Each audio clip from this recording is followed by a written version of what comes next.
కేంద్ర మంత్రివర్యులు పూసపాటి అశోక్ గజపతిరాజు గారు మొన్న తిరుమల కొండ మీద మీడియాతో మాట్లాడుతూ పవన్ కళ్యాణ్ గారు ఎవరో మాకు తెలియదు, నేను సినిమాలు చూసి చాలా సంవత్సరాలైంది, అసలు పవన్ కళ్యాణ్ అనే నటుడు ఉన్నాడని కూడా నాకు తెలియదు, ఆయన ఎవడో కూడా నాకు తెలియదు అన్నారు.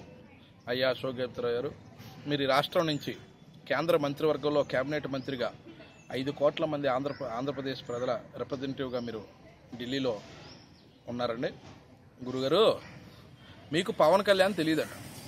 వెరీ గుడ్, బాగా చెప్పారండి. 2014 ఎన్నికల్లో మీ తెలుగుదేశం పార్టీ ఎవరితో పొత్తు పెట్టుకుంది, ఎవరి సపోర్ట్తో మీరు అధికారంలోకి వచ్చారో రాష్ట్ర ప్రజలందరికీ తెలుసండి.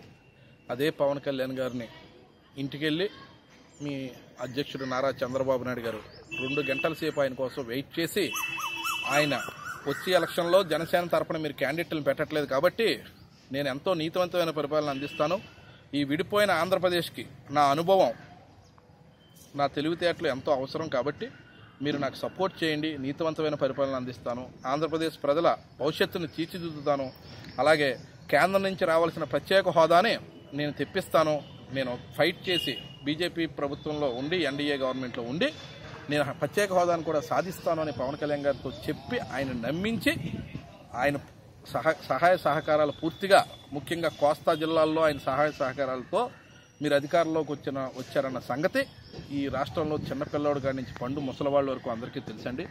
ఈరోజు ఏరు దాటాక తెప్ప తగలవేసినట్టు ఇవాళ పవన్ కళ్యాణ్ గారు మిమ్మల్ని ప్రశ్నిస్తున్నారని మీ పార్టీని, మీ ప్రభుత్వాన్ని ఒళ్ళు దగ్గరట్టుకుని పనిచేయండి. ప్రజల కోసం మీరు ఎన్నుకోబడ్డారు. By the people, for the people, అదే గవర్నమెంటు.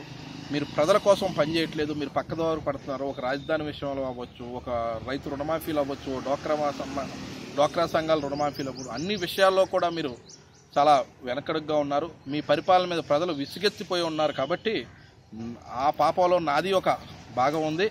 నేను కూడా మిమ్మల్ని సపోర్ట్ చేయబట్టి మీ గవర్నమెంట్ వచ్చింది. ఏదో వృతాభక్తిగా నేను చిన్న సాయం చేశాను, మీరు ప్రజలకి మంచి చేయండి అన్న విషయాన్ని ఆయన పదే చెప్పడం జరుగుతుందండి. ముఖ్యంగా ప్రత్యేక హోదా విషయం. ఇవాళ ఆంధ్రప్రదేశ్ని పార్లమెంట్లో తలుపులు వేసేసి ముక్కలుగా చేశారు. తెలుగు తల్లిని నడి బజార్లో చాలా అవమానం చేసి తెలుగు జాతిని 2గా చీల్చేశాక ఈ ప్రత్యేక హోదా ఆంధ్రప్రదేశ్లో అన్యాయంగా రాజధాని లేదు, నిధులు లేవు, భవిష్యత్తు అంధకారంగా ఉన్న ఆంధ్రప్రదేశ్కి ప్రత్యేక హోదా ఇస్తామని అప్పటి ప్రధాని డాక్టర్ మన్మోహన్ సింగ్ గారు రాజ్యసభలో ఆయన ప్రకటిస్తే ఇప్పటి కేంద్ర మంత్రి వెంకయ్యనాయుడు గారు, అరుణ్ జైట్లీ గారు 5 సంవత్సరాలు కాదు 10 సంవత్సరాలు ఇమ్మని అడిగితే ఇదే చంద్రబాబు నాయుడు గారు తిరుపతి మీటింగ్లో 10 సంవత్సరాలు కూడా సరిపోదు, 15 సంవత్సరాలు కావాలి మాకు మా రాష్ట్రానికి అని చెప్పి మోడీ గారిని పక్కన పెట్టుకుని నేను తెస్తాను, మోడీ గారు ఇస్తారు అని మాట్లాడినప్పుడు మీరందరూ ఏమైంది? ప్రత్యేక హోదా మోడీ గారు ఇవాళ ఇవ్వలేకపోతూ ఉంటే కేంద్రంలో మంత్రిగా ఉన్న నువ్వు అశోక్ గజపతిరాజు, కేంద్రంలో మంత్రిగా ఉండి, కేబినెట్ మంత్రిగా ఉండి ప్రధానమంత్రి దగ్గర కానీ, కేబినెట్ సమావేశాల్లో కానీ, పార్లమెంటు తరఫున కానీ 5 కోట్ల మంది ప్రజలు గుర్తు రాలేదని నీకు అని అడుగుతున్నాను. నువ్వు పుట్టిన కుటుంబం ఎలాంటి కుటుంబం?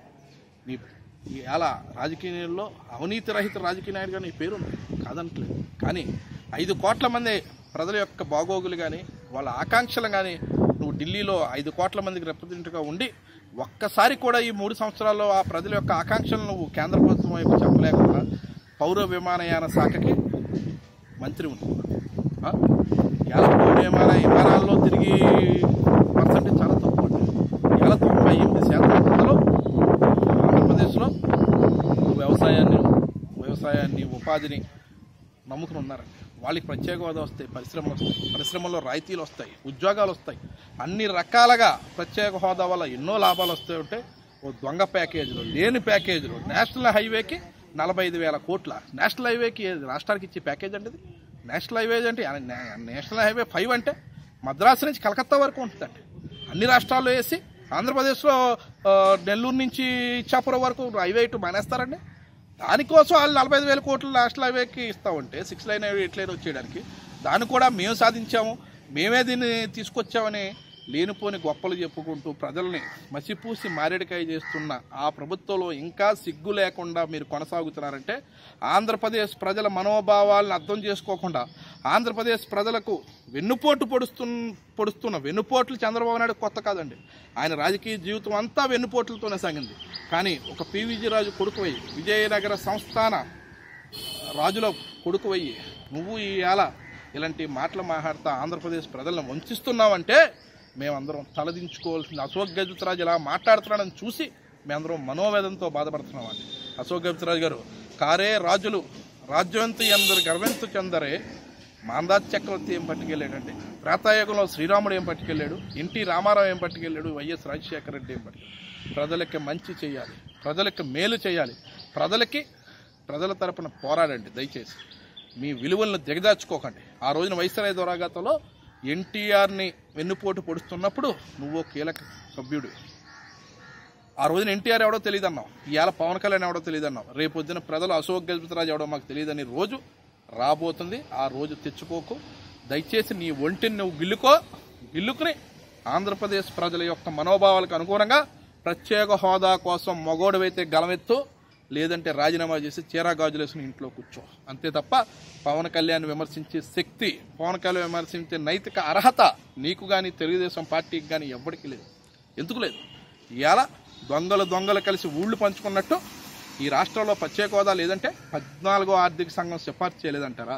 ఉన్న ప్రత్యేక హోదా ఉన్న 11 రాష్ట్రాల్లో రేపు మొన్న మార్చితో ప్రత్యేక హోదాలు తీసేస్తారని చెప్పి ప్రజలకు లేనిపోని అబద్ధాలు చెప్పి ప్రజలకి ప్రత్యేక ప్యాకేజీలు వచ్చేస్తున్నాయి. ఎక్కడొచ్చిందండి ప్యాకేజ్? పోలవరం ప్రాజెక్టులో ప్యాకేజ్ తెచ్చారా? మీరు తెచ్చారా? నాబార్డు నిధులు ఇస్తున్నారా? మా స్వర్గీయ దివంగత నేత వైఎస్ రాజశేఖర రెడ్డి బతుకుండగానే పోలవరం ప్రాజెక్టుకి జాతీయ హోదా పరిగణించబోయింది. అలాగే చిత్తూరు జిల్లాలో ఉన్న మనవరం ప్రాజెక్టుకి జాతీయ హోదా కల్పించింది. తెలంగాణలో ఉన్న ప్రాణహిత చేవెళ్ల ప్రాజెక్టుకి జాతీయ హోదా కల్పించడానికి ఆ రోజు UPA 2 ప్రభుత్వాన్ని మెల్ల ఉంచిన రాజశేఖర రెడ్డి తెలుగు వాళ్ళ దౌర్భాగ్యానికి ఆ రోజు చనిపోయాడు. చనిపోతే ఆయన చనిపోయిన మరుక్షణం ఈ రాష్ట్రాన్ని కుక్కల చెంపుని విస్తర చేశారు. మీ చేతకానితనం, మీ ఆడింగితనం ఇవాళ మీ అధ్యక్షుడి మీద కానీ, మీ పార్టీ మీద కానీ, మీ పార్టీలో ఉన్న చాలామంది నాయకుల మీద ఉన్న కేసులకి భయపడి మోడీకి మోకరెళ్ళి ఇవాళ కేంద్రం ప్రత్యేక హోదా ఏమన్నా పొమ్మంటా ఉంటే సిగ్గు లేకుండా వచ్చి ఇక్కడ పవన్ కళ్యాణ్నో ఇంకో వేరే ఒకరినో దానికి సాకుగా చేసి ఆడెవడు ఈడెవడు నువ్వెవడు అసలు నువ్వెవడు? ప్రజాస్వామ్యంలో ప్రజల మనోభావాలకు అనుగుణంగానే మీరు పనిచేయాలి.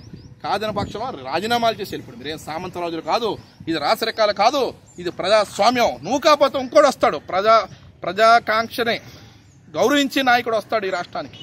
వాళ్ళు వచ్చి పని చేసి పెడతారు. అంతే తప్ప ఆడెవడు ఈడెవడు అని సినిమాల్లో ఉన్నాడు. తెలుగుదేశం మీటింగ్లో ఇప్పుడు పవన్ కళ్యాణ్ పక్కన పెట్టుకుని ప్రచారాలు చేసిన రోజు నీకు పవన్ కళ్యాణ్ ఎవడో తెలీదా? మరి ఏ పార్టీ నాయకుడు? జనసేన పార్టీ వ్యవస్థాపకుడు ఎవడు? జనసేన పార్టీ అధ్యక్షుడు ఎవడు? ఆడెవడో తెలియకుండా వాళ్ళతో నువ్వు ప్రచారాలు చేయించుకున్నావా? వాళ్ళు ఎవరో తెలియకుండా చేయించుకున్నావా? పవన్ కళ్యాణ్ అంటే ఎవడో తెలియకుండా చేయించుకున్నావా అని అడుగుతున్నాను అశోక్ గజపతిరాజు గారు. ఇలాంటి చీప్ ట్రిక్స్ ఇంకోసారి వాడకు. నీ గౌరవానికి కానీ, నీ వయసుకు కానీ అది గౌరవం కాదు. నీ పదవికి కానీ, నీ వయసుకు కానీ, నీ రాజ కుటుంబానికి కానీ అది గౌరవం కాదు. అశోక్ గజపతిరాజు ఇంకొకసారి ఇలాంటి పిచ్చి ప్రేలాపన పేలకు. మొన్న రోజున అంటావు విమానాల్లో అగ్గిపెట్టెలు లైటర్లు పట్టుకెళ్ళరా, నేను పట్టుకెళ్ళిపోతానే. ఏంటది నీ బాధ్యత మాటలేంటి? నువ్వు పైరవైన శాఖ మంత్రిగా విమానాల్లో అగ్గిపెట్టి ఎలా చేస్తారండి?